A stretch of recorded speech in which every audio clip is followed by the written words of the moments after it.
तो कोई भी पीआईए की टिकट है, चाहे वो वन साइड है या रिटर्न टिकट है या फिर उम्रा टिकट है, उसके ऊपर फिक्स जो है वो 6-7% टोटल अमाउंट के ऊपर तो आपको गो लूटलू का कूपन हर हाल में मिलेगा ही, यानी कि वो तकरीबन 6-7-8 हज़ार रुपया जो है वो आपकी बचत हो सकती है। तो अगर आप उससे भी ज्यादा डिस्काउंट लेना चाहते हैं, 10-11-12% तक डिस्काउंट लेना चाहते हैं, अप टू 15%, तो कोई भी आप पीआईए की टिकट जो है वो सिलेक्ट कर लें। पीआईए की टिकट को आप अपनी सारी डिटेल दे के उसको बुक कर लें, बुक एंड होल्ड पे कर लें, फिर उसका पीएनआर, आपने पेमेंट वगैरह नहीं करनी, बस उसका पीएनआर और सरनेम लेके आप हमसे व्हाट्सएप पे रब्ता कर लें, तो इंशाल्लाह वो डिस्काउंट के साथ जो है वही टिकट जो आपने बुक की हुई होगी वो हम आपको कंफर्म करके जो है वो सेंड कर देंगे। आप खुद से करना चाहते हैं, आप खुद से भी आसानी के साथ जो है वो गोलूट लू के कूपन के साथ कर सकते हैं, लेकिन उस पर शायद आपको डिस्काउंट थोड़ा सा कम मिले।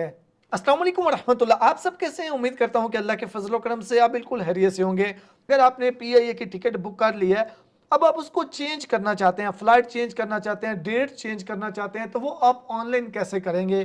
पीआईए की आप कोई भी टिकट बुक करते हैं तो 1 साल का टाइम होता है, 1 साल के अंदर आप उसको जितनी बार मर्जी चेंज करें आप कर सकते हैं।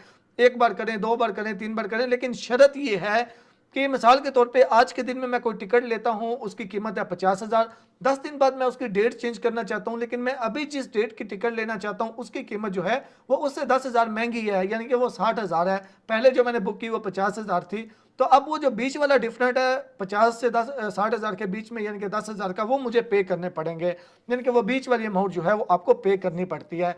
या फिर अगर फ्लाइट जिस दिन की आपने टिकट ली है उसके बाद आप उसको चेंज करना चाहते हैं, आप उस दिन ट्रेवल नहीं कर सके, उसके बाद चेंज करना चाहते हैं, तो उसके भी कुछ जो है वो चार्जेस होते हैं। बहरहाल ये सारा प्रोसीजर करेंगे कैसे, चले मैं आपको स्टेप बाय स्टेप जो है ये मुकम्मल प्रोसीजर बताता हूँ। उससे पहले छोटी सी रिक्वेस्ट, वीडियो को लाइक और चैनल को सब्सक्राइब जरूर कर दीजिएगा, और अगर आपने हमसे टिकट बुक करवानी है तो व्हाट्सएप नंबर दिया हुआ है, इस पर रब्ता कर लीजिएगा। तो इसके लिए सबसे पहले आपने क्या करना है, सबसे पहले आप अपने मोबाइल फ़ोन से या कंप्यूटर से ब्राउज़र को ओपन करें। ब्राउज़र को ओपन करके आपने पीआईए की वेबसाइट जो है इसको ओपन करना है। पीआईए की वेबसाइट को जैसे ही आप ओपन करेंगे आपके सामने ये वाला पेज आएगा। किसी भी एयरलाइन की आपने चेंज करनी हो तो बिल्कुल सेम यही तरीका होता है।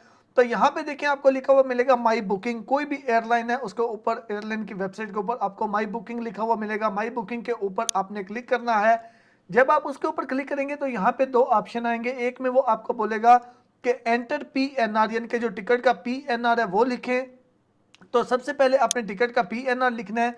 उसके आगे वो बोलेगा एंटर योर सर नेम, तो यहाँ पे अब आपने अपना सर नेम लिखना है। पूरा नाम आपने नहीं लिखना, सिर्फ सर नेम लिखना है। सर नेम जो आप पासपोर्ट अपना देखें, पासपोर्ट के ऊपर भी सर नेम लिखा हुआ होता है। मिसाल के तौर पे मेरा नाम तैयब महमूद है, तो महमूद में महमूद जो है वो मेरा सरनेम होगा, लेकिन पासपोर्ट के मुताबिक देखें जो आपने टिकट बुकिंग करने के टाइम सरनेम लिखवाया था या सरनेम लिखा था, बिल्कुल सेम वही आपने लिखना है।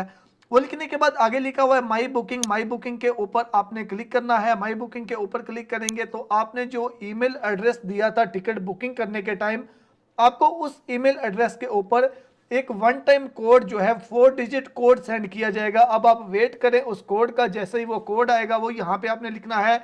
मैं यहाँ पे एक और चीज रिपीट कर दूं, कोई भी बंदा अपनी फ्लाइट चेंज उसी सूरत में कर सकता है, या तो उसने टिकट खुद बुक की है, या फिर अगर टिकट खुद बुक नहीं भी की, बेशक उसने खुद टिकट नहीं बुक की, लेकिन जिससे टिकट बुक करवाई है उससे टिकट बुक करवाने के टाइम अपना ही ईमेल एड्रेस और अपना ही मोबाइल नंबर वहां पे लिखवाया है, यानी कि कॉन्टैक्ट डिटेल के अंदर। कुछ लोग ऐसे करते हैं कि टिकट बुकिंग करने के टाइम अपनी इंफॉर्मेशन दे देते हैं, यानी कि जो बंदा टिकट बुक कर रहा है वो अपना ईमेल दे देता है। ऐसे मेरे ख्याल में नहीं करना चाहिए, जिसकी टिकट है सब कुछ उसका ही देना चाहिए। तो ये ईमेल में जो कोड आया वो लिखने के बाद सबमिट के ऊपर मैं क्लिक करता हूँ। सबमिट के ऊपर जैसे क्लिक करेंगे तो यहाँ पे ये हमारे सामने इसकी डिटेल आ जाएगी। अच्छा, यहां तक आप इस तरीके से ये भी चेक कर सकते हैं कि मेरी टिकट 1 नंबर है या 2 नंबर। अगर 2 नंबर होती तो ये फ्लाइट की ये जो जितनी भी डिटेल इस टाइम आपको नजर आ रही है ये नहीं आती। तो आपने कोई भी टिकट बुक करवानी हो, टिकट बुक करवा के एक बार इस तरीके से वेरीफाई भी कर लिया करें। अच्छा, अब ये हमारे सामने आ गया। अब यहाँ पे ये देखिए ये रिटर्न टिकट है, एक रियाज से इस्लामाबाद जो कि 1 मार्च की है, और फिर इस्लामाबाद से रियाज वापस जो कि 26 अप्रैल की है। अब मैं इन दोनों को चेंज करना चाहता हूं, तो यहाँ पे देखें लिखा हुआ है फ्लाइट चेंज। फ्लाइट चेंज के ऊपर आपने क्लिक करनी है। फ्लाइट चेंज के ऊपर क्लिक करेंगे, वो कह रहा है आपकी 2 टिकट है, एक रियाज से इस्लामाबाद वाली और एक इस्लामाबाद से रियाज वाली। तो पूछ रहा है कि दोनों चेंज करनी है या एक जो है वो चेंज करनी है। एक की डेट आपने जिसकी भी चेंज करनी है उसके ऊपर आपने यहाँ से टिक करनी है, उसको सिलेक्ट करना है। मैं दोनों चेंज करना चाहता हूँ तो यहाँ से मैंने इसको भी सिलेक्ट किया। और इसको भी मैंने सेलेक्ट किया, दोनों को मैंने सेलेक्ट किया। उसके बाद नीचे कंटिन्यू लिखा हुआ है, कंटिन्यू के ऊपर मैं क्लिक करता हूँ।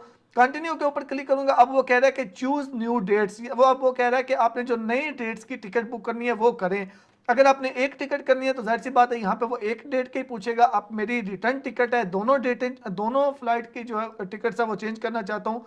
तो यहाँ से वो पहले वो अराइवल वाला कह रहा है, यानी कि पहली टिकट, और यहाँ पे वो वापसी का पूछा है, यानी कि दोनों डेट्स। तो दोनों डेट्स की अब मुझे जो भी करवानी है वो मैं यहाँ से सिलेक्ट करूंगा। तो यहाँ से मैंने दोनों टिकट जो है ये मैंने चेंज कर दी, यानी कि डेट्स मैंने मुझे 12 अप्रैल की चाहिए और वापसी 7 जून की चाहिए, ये मैंने किया। उसके बाद यहाँ पे सर्च फ्लाइट आएगा, सर्च फ्लाइट के ऊपर मैं क्लिक करता हूँ। इसके ऊपर जैसे ही क्लिक करेंगे उसके बाद थोड़ा सा यहाँ पे इंतजार करना होगा ताकि वो इस फ्लाइट को, इस इन डेट्स में कोई फ्लाइट है तो वो सामने आ जाएगी। तो यहाँ पे देखें जी इन डेट्स में फ्लाइट है, अगर इन डेट में फ्लाइट नहीं होती तो आपको थोड़ी बहुत डेट जो है वो चेंज करनी पड़ती। तो यहाँ पे ये फ्लाइट अवेलेबल है तो मैं इसको सिलेक्ट करता हूँ, यहाँ से मैंने इसको सिलेक्ट कर लिया। अब यहाँ पे एक चीज़ मैं आपको बताता चलूँ, मिसाल के तौर पे कोई भी टिकट अगर आपने सेलेक्ट की है, पहले कोई आपने टिकट यानी कि 50,000 में बुक की हुई है, अभी जो आप नई चेंज करवाना चाहते हैं, अगर जो चेंज करवा रहे हैं वो 60,000 की है तो वो 50 और 60,000 के बीच वाला जो डिफरेंट है वो आपको पे करना पड़ता है। तो ये मैंने सिलेक्ट जो है ये 12 अप्रैल और 7 जून की कर ली। उसके बाद मैं कंटिन्यू करूंगा। यहाँ पे अब नई जो फ्लाइट है वो आ चुकी हैं, उनकी डेट्स। तो ये अगर ओके हैं तो कंटिन्यू के ऊपर क्लिक करूंगा। कंटिन्यू के ऊपर जब हम क्लिक करेंगे, अब यहाँ पे अच्छे तरीके से इस स्टेप को आप देख लीजिएगा। यहाँ पे देखें ऊपर ये न्यू फ्लाइट लिखा हुआ है, न्यू फ्लाइट रियाद से इस्लामाबाद 12 अप्रैल की, और उसके बाद नीचे न्यू फ्लाइट इस्लामाबाद से वापस रियाद 7 जून की। और यहाँ पे ये नीचे वो पहले वाली जो पुरानी फ्लाइट की डेट्स हैं वो मुझे दिखा रहा है कि आप ये रियाद से इस्लामाबाद जो पहले 1 मार्च की थी अब आप इसको 12 अप्रैल कर रहे हैं। इसी तरह इस्लामाबाद से रियाद वाली पहले ये 26 अप्रैल की थी जो अब 7 जून को कर रहे हैं। तो ये यानी कि पुरानी और नई दोनों फ्लाइट्स यहाँ पे ये इस साइड पे देखें लिखा हुआ भी है प्रीवियस फ्लाइट, और यहाँ पे न्यू फ्लाइट्स, इनकी डेट्स वगैरह सब कुछ आ गया। और यहाँ पे ये ऊपर टोटल अमाउंट बता रहा है कि अब हमें कितनी अमाउंट पे करनी पड़ेगी इसको चेंज करने के लिए। ये 14,490 रुपये इस फ्लाइट के हिसाब से मुझे बता रहा है, जो डिफरेंट था थोड़ा बहुत टिकटों का, क्योंकि पहले जो मैंने बुक की थी वो शायद थोड़ी सस्ती हो, अभी जो मैंने डेटें सेलेक्ट की हैं वो थोड़ी महंगी है।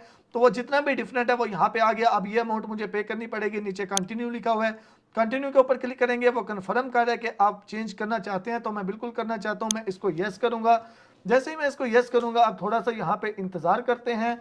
अब नेक्स्ट स्टेप आएगा पेमेंट वाला। यहाँ पे अब देखें जी ये डिटेल आ चुकी है। अब यहाँ पे ये मुझे सारी डिटेल जो है देनी होगी, कार्ड होल्डर का नेम, कार्ड नंबर, कार्ड की एक्सपायरी डेट, सीवीसी कोड, और यहाँ पे एड्रेस कोई भी आप देख सकते हैं। ये सारी चीज़ें जो है ये सीक्रेट हैं, किसी से भी आप शेयर मत किया करें। तो मैं ये सारी चीज़ें जो है जल्दी जल्दी से फिल कर लेता हूँ।